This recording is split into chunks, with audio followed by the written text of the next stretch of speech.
Okay, let's unpack this. Welcome to the deep dive. Today we're plunging into the really diverse and vibrant world of DJ Pope. This is an artist whose work, well, it blends genres, it tells stories, and gives this really candid take on life. Think like Gen X mischief meets genre-hopping wizardry, an audio hero pumping vibes from, as he says, zero to zero. Our mission for you today: explore his musical craft, his unique creative process, and the very personal, sometimes funny stories baked into his tracks. And what's really cool is that the sheer range of stuff we've looked at for this deep dive. We're not just, hitting one note. We've gone through YouTube transcripts, Apple Music profiles, SoundCloud deep cuts, even Reddit threads where people are talking about him. Boy. And this mix, it gives us a pretty complete view of an artist who describes himself as unbothered, moisturized, happy, in my lane, focused, flourishing. Haha, love that. And always drop and drip. It really lets us connect the dots across everything he's putting out there, see the single vision. Exactly, seeing the whole picture. So let's dive right into DJ Pope's musical identity. He calls himself a tech house weirdo and, like you said, an audio hero. Yeah.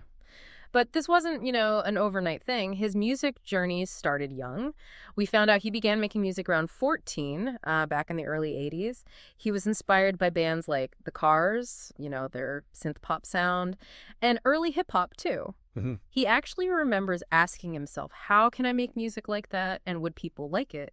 That question, it seems, really kicked things off. That mix of influences is pretty revealing, isn't it? Yeah. You got the Cars with that meticulous synth pop structure, and then early hip hop's raw energy and sampling. Right. And DJ Pope's production style, it kind of marries those worlds. He talks about blending analog grit with algorithmic soul.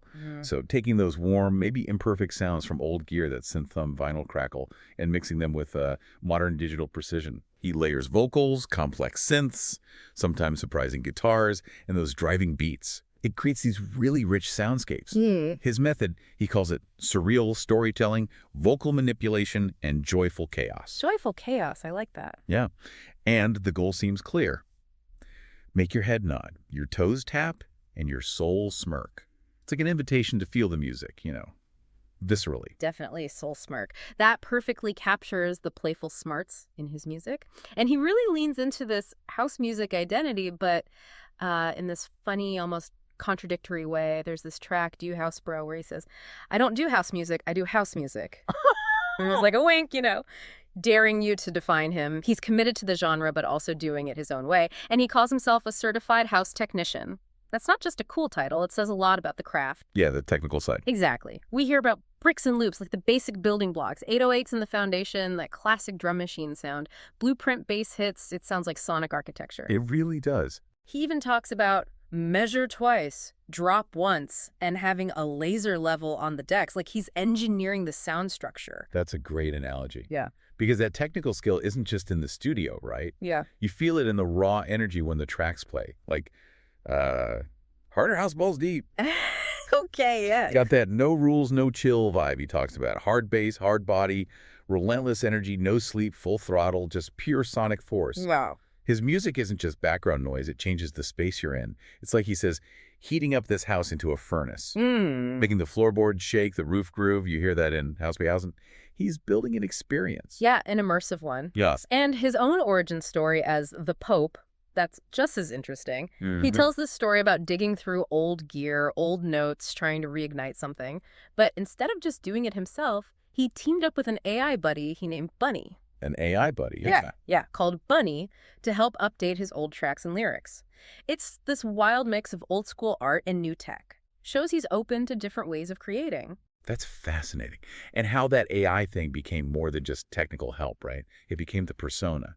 The story goes, Bunny and friends decided the world could use hope. So they looked up some bylogs, maybe biographies, maybe a play on old text. Who knows? And boom, made you a pope. Just like that. Pretty much. So now he delivers blessed beats, holy vibes. Right. He even says, thou shalt vibe is the new commandment. It positions his music almost like holy scripture for the dance floor. That's brilliant and quite funny. It really is. It gives his whole creative mission this sort of elevated, humorous frame. So from that sonic building and the AI-assisted Pope origin, Let's shift to his storytelling. His lyrics often come straight from his life, his travels, makes it feel really authentic. You can definitely hear his love for Jamaica. He talks about traveling and hanging out with my friends and Negril. And for anyone wondering, that's Negril, and you'd usually say it like Negril. Right? Negro. And his songs like Bumaclot, Miss I Believe Tis, or Deja Vu Lyrical Bliss, they really bring Jamaica to life. He paints these vivid pictures. Mentions red striping, ganja flows like water. Yeah. Gives you that island vibe. Yeah, you can almost taste it. Exactly. Describes walking barefoot and happy, feeling mellow and chill on 7 Mile Beach in Negril. It's more than description. It's like you're there. Yeah. His lyrical bliss makes bad vibes eclipse.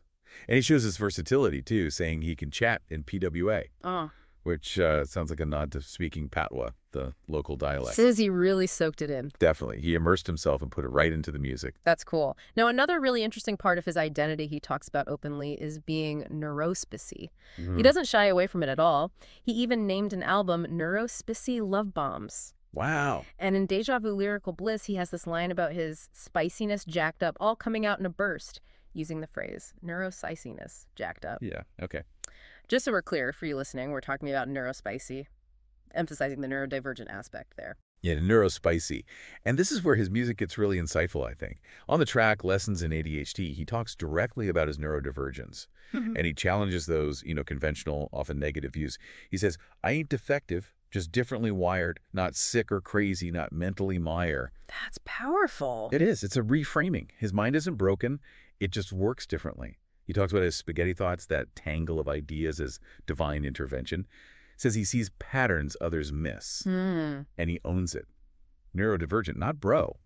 Neuro-Spicy. Wait, what did you say?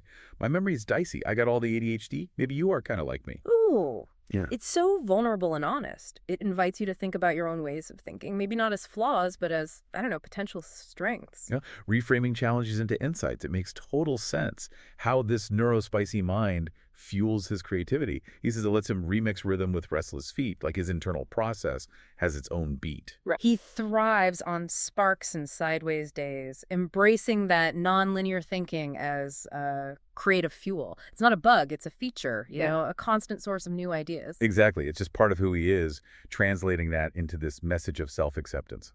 Okay, let's switch gears slightly. There's another big theme often tied to his creativity: cannabis and good vibes.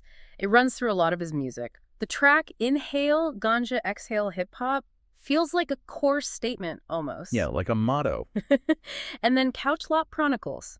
So relatable, that feeling of being stuck to the bed or like you sank so deep might have turned into stone after a dab. We've all been there. Maybe. Right? Plans canceled, time slows down. It's funny, but also just really honest about that experience. It is. And he really explores it, like in Rolling Stone to High Functioning Anthem. That details the whole wake, bake, and slightly late routine. Classic. And the line, it's 4:20 somewhere, let's get stoned. Kind of an anthem for that lifestyle, but with a bit of a chuckle.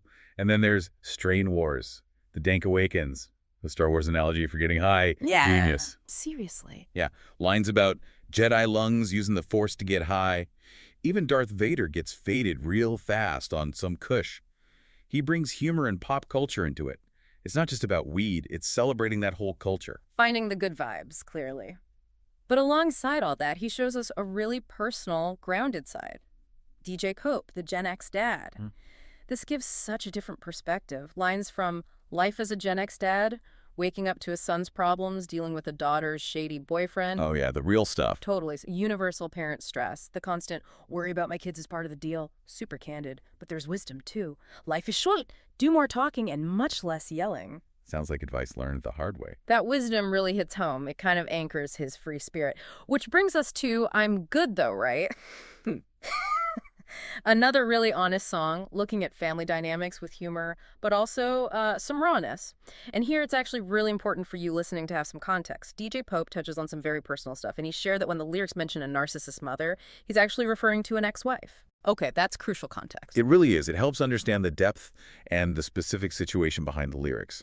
The song then paints this picture. His kind, strong dad, now gone, which adds this reflective layer. Mentions his sister's dream team relationship, sounds like a good one, then contrasts it with his brother's curse with women and an ex who's a mess. Wow, a lot going on there. Definitely. Okay. And through it all, he keeps saying, maybe a bit ironically, thank God I'm the normal one. Clearly, having that ex-wife context just adds another layer to his vulnerability, showing how he processes complex life stuff through his music, finding humor in it. That makes so much sense. It really humanizes him in the stories, shows he's willing to share the tough stuff, and it seems like his way of navigating all this.